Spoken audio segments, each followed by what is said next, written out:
우리나라의 길거리를 걷다 보면 수많은 교회들을 발견할 수 있고, 시간과 공간의 제약 없이 성경을 읽고 하나님께 예배드리는 많은 한국인들을 볼 수 있다.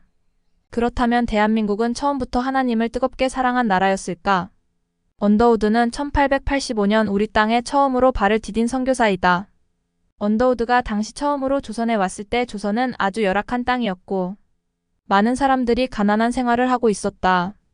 이런 척박한 땅에 언더우드가 올 수 있었던 이유는 하나님께서 우리나라를 정말 사랑하셨기 때문이다. 언더우드는 우리나라 땅에 와서 우리나라 첫 장로교인 세문안교회와 경신학교, 조선기독교 대학을 설립했으며 평생을 성서번역위원회를 조직하고 성경 번역에 매진하였다. 언더우드가 조선으로 선교를 오기 전 원래 그는 결혼하기로 약속했던 여자가 있었다. 하지만 그 여자는 언더우드가 선교에 대한 열정이 너무 컸고 하나님을 알지 못하는 조선인들에 대한 사랑이 너무 큰 것을 보고 파혼 통보를 한다.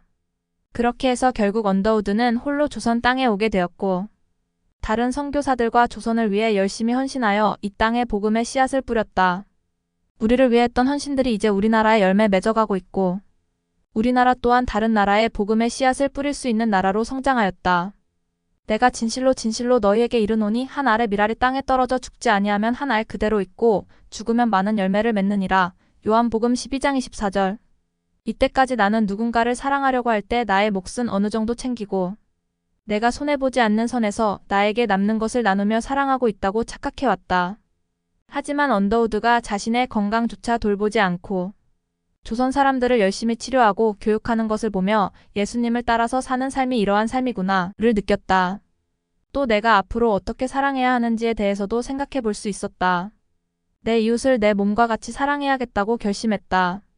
사랑이 정해져 있는 틀이 있는 것도 아니고 사랑에 맞고 틀린 것도 없지만 내가 하나님을 진짜 사랑한다면 하나님께서 나에게 보여주신 사랑을 진심으로 흘려보내기 원한다면 성경에도 나와 있듯이 내 이웃을 내 몸과 같이 사랑해야 한다는 생각이 들었다.